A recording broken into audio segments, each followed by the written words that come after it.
The first time I saw him, he was standing in the corner of the gallery, completely absorbed by a painting that everyone else had walked past without a second glance. While the opening reception buzzed around us, wine glasses clinking, pretentious conversations about artistic vision floating through the air, he stood perfectly still, his head tilted slightly to the left, studying the brushstrokes like they held secrets.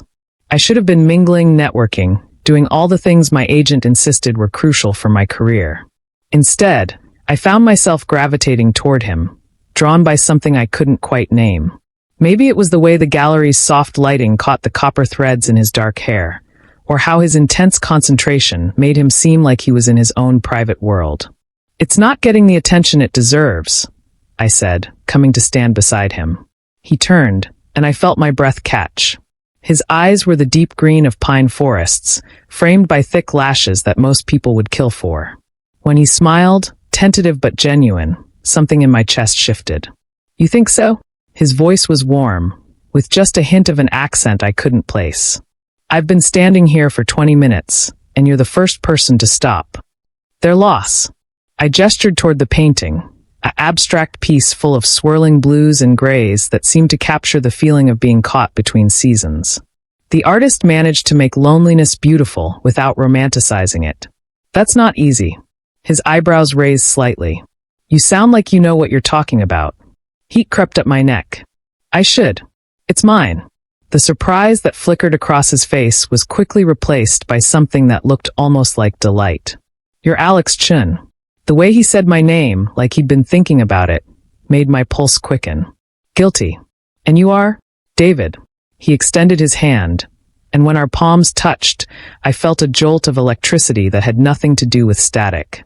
"David Reeves. I teach art history at the university." "Ah, so you really do know what you're talking about." "I try." His smile widened, and I noticed a small scar above his left eyebrow that only made him more attractive. Though I have to admit, I'm more used to analyzing dead artists. It's refreshing to meet a living one. "Living and breathing," I confirmed, probably grinning like an idiot. We talked for another hour, the gallery slowly emptying around us. I learned that he'd moved here from Portland 6 months ago, that he had a weakness for terrible reality TV shows, and that he'd been coming to gallery openings alone because he didn't know anyone in the city yet.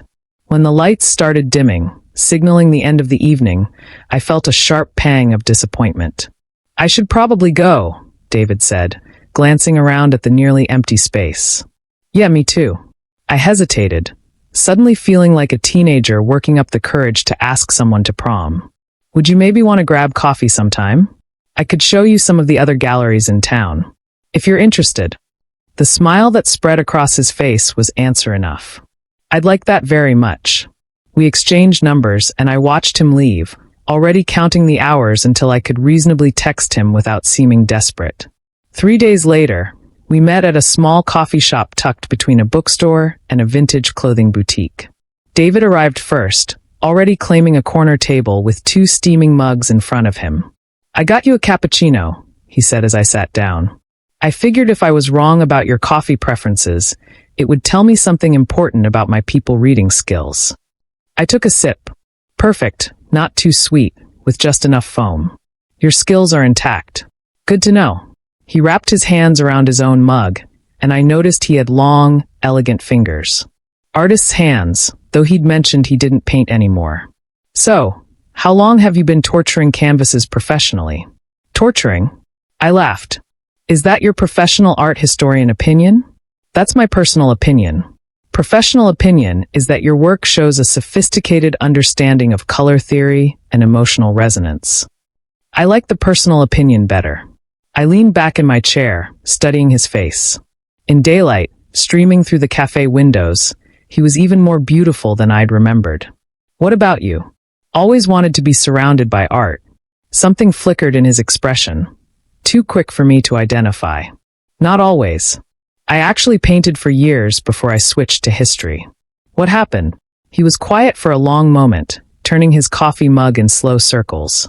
"I realized I was better at understanding other people's art than creating my own. Sometimes knowing when to step back is its own kind of wisdom." There was a story there, I could tell. Pain, maybe, or disappointment. But I didn't push. We just met, and some conversations needed time to develop, like photographs in a darkroom. Instead, I told him about my own journey.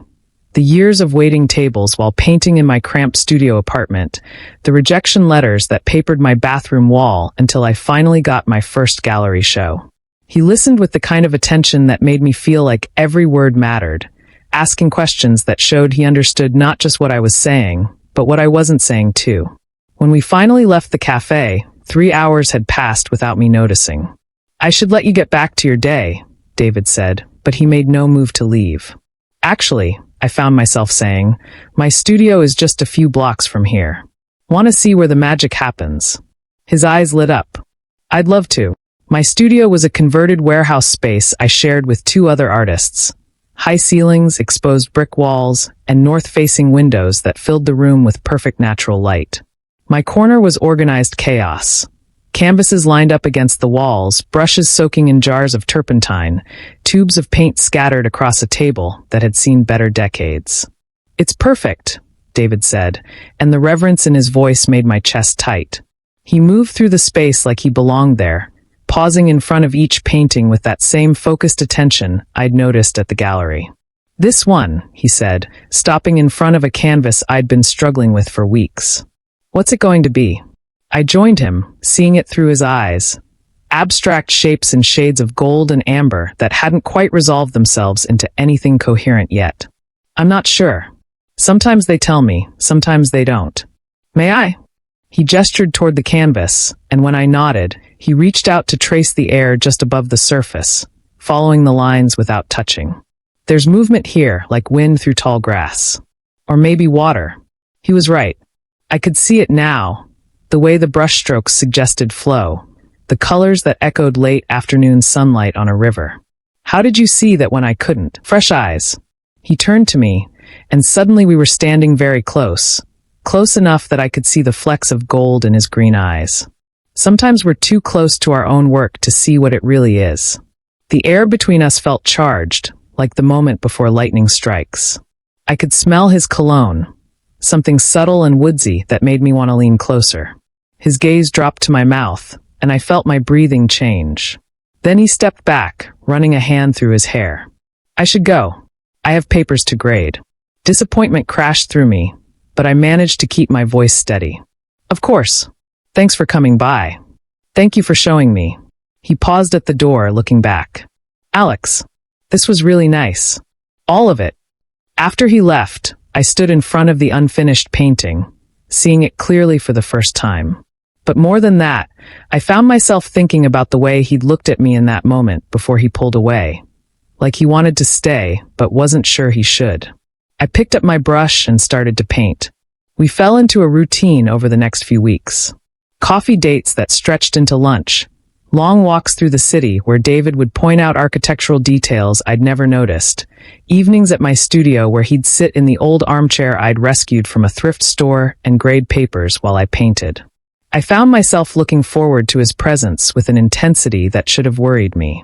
The way he made me laugh, how he listened to my rambling thoughts about color and composition without ever looking bored, the quiet contentment I felt when he was near. It was all moving faster than I'd expected. But there were moments when I'd catch him watching me with an expression I couldn't read, or when conversations would hit invisible walls that left us both awkward and reaching for safer topics. He never talked much about his life in Portland, never mentioned why he'd really stopped painting, never brought up relationships past or present. I told myself to be patient. Everyone had their own timeline for opening up. The shift came on a rainy Thursday evening in my studio. I was working on a new piece, something bolder than my usual work, inspired by conversations with David about taking risks, when I heard his sharp intake of breath behind me. "That's incredible," he said, and when I turned, I saw something raw and longing in his face. "It's not finished yet." "I know, but the way you use color." He stood up from the chair, moving closer. "I used to dream about painting like that." "Used to?" He was quiet for so long I thought he might not answer. "Then, I had a partner in Portland. Marcus. We were together for 4 years, and he was brilliant. A painter like you, but better. More fearless." My chest tightened, but I kept my voice steady. What happened? I started comparing everything I did to his work. Every brushstroke, every color choice. I lost confidence in my own vision because I was so focused on trying to match his talent. David's laugh was bitter.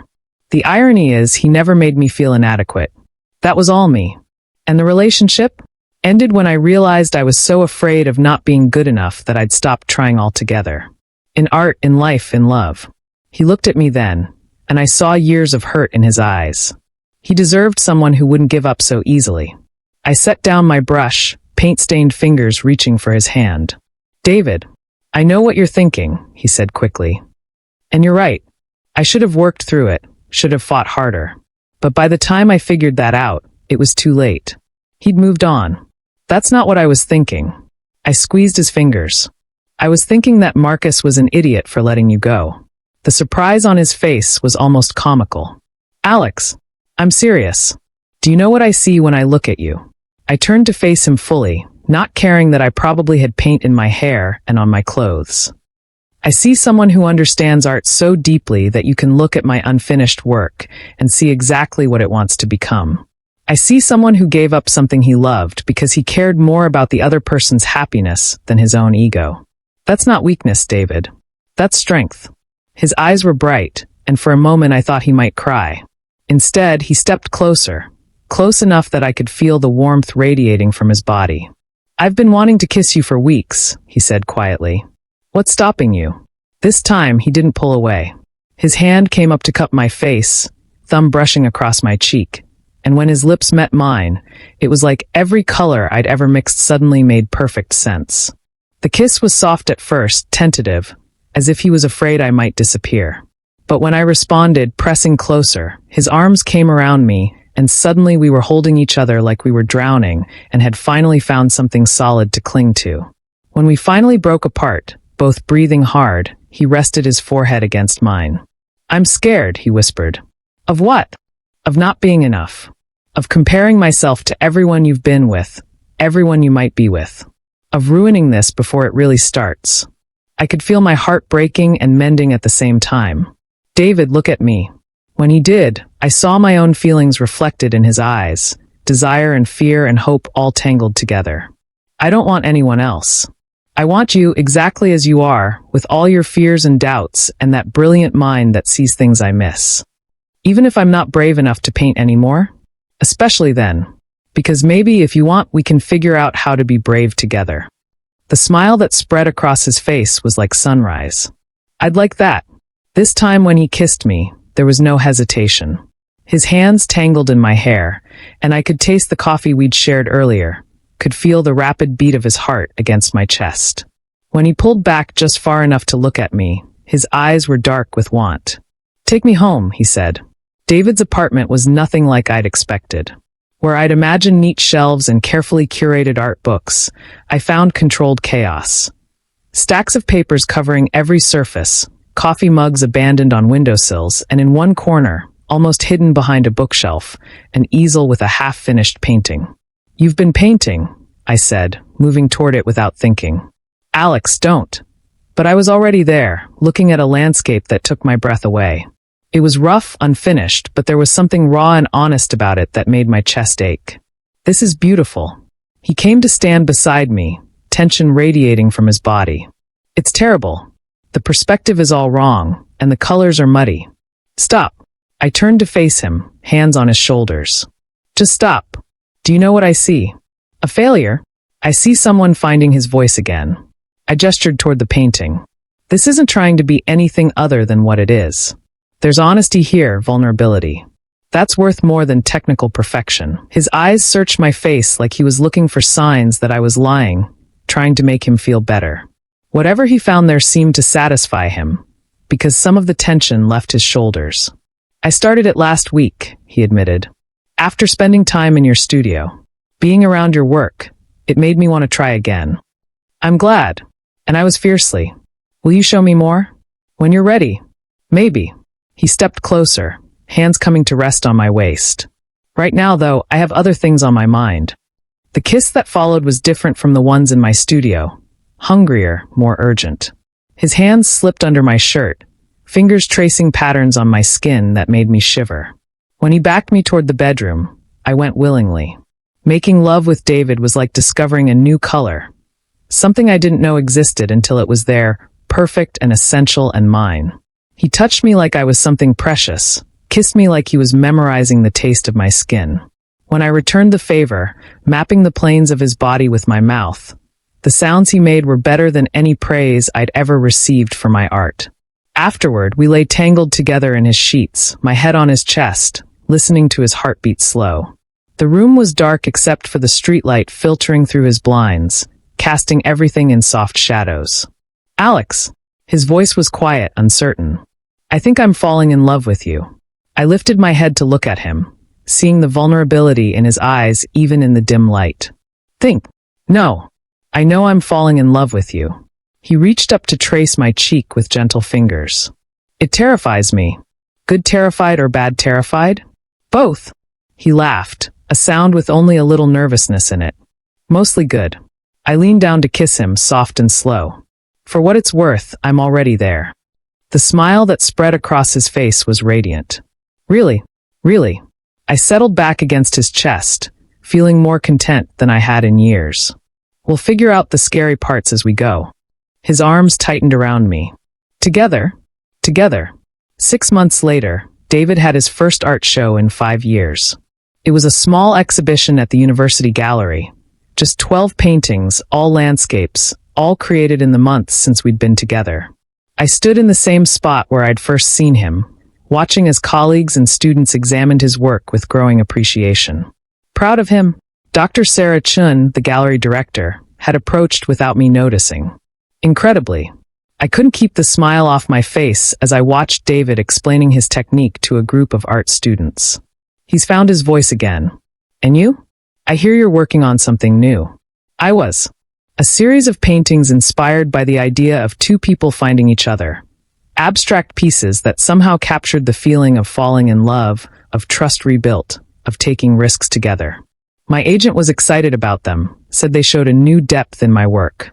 "Collaboration," I said to Dr. Chin. "It's amazing what happens when you let someone else see your process."